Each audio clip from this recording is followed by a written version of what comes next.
بسم الله horta xafiiska gal ganacsi dhalinyarta iyo teamka jooga ayaan rabaa inaan u duceeyo Allah suuqa u barakeeyo waa niman dhalinyaro ah oo hadaf leh dhaqan iyo diin wax ka yaqaan waxaan rabaa horta inaan ummadda Soomaaliyeed aniga ay taageersan inaan u cadeeyo wax kasta oo TikTok magacayga ku saabsan lagu ama qeyr ha lagu faafiyo ama shar inaan anigu lahayn waxaan jecelahay marka in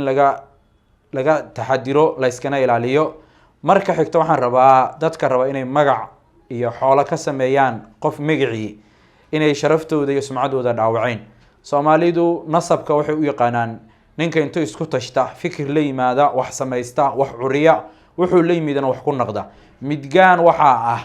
oo xaraam cun ah ruux magacii rabo inuu wax ku sameeyo waxna ku cuna lacag iyo magacna ka sameeyo ruuxa ba adduunina qasaaray ilaahay agtiisana waxba u aalin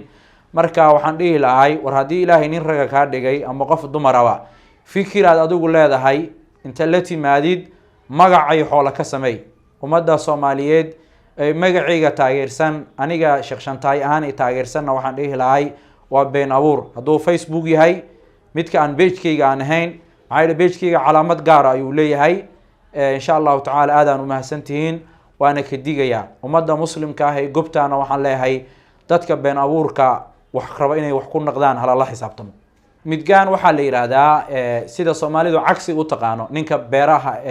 kobaha tolo amba biraha noo sameeya biruhu waxay kamid yihiin waxyaabaha nolosheena ku tiirsan waxay yar bulsho muslimaan oo neefku markuu bir dhaafo waa baqsi ma la cuni karo marka ninka noocaas waa xirfad leh waa nin walaalkeena wuxuu u baahan yahay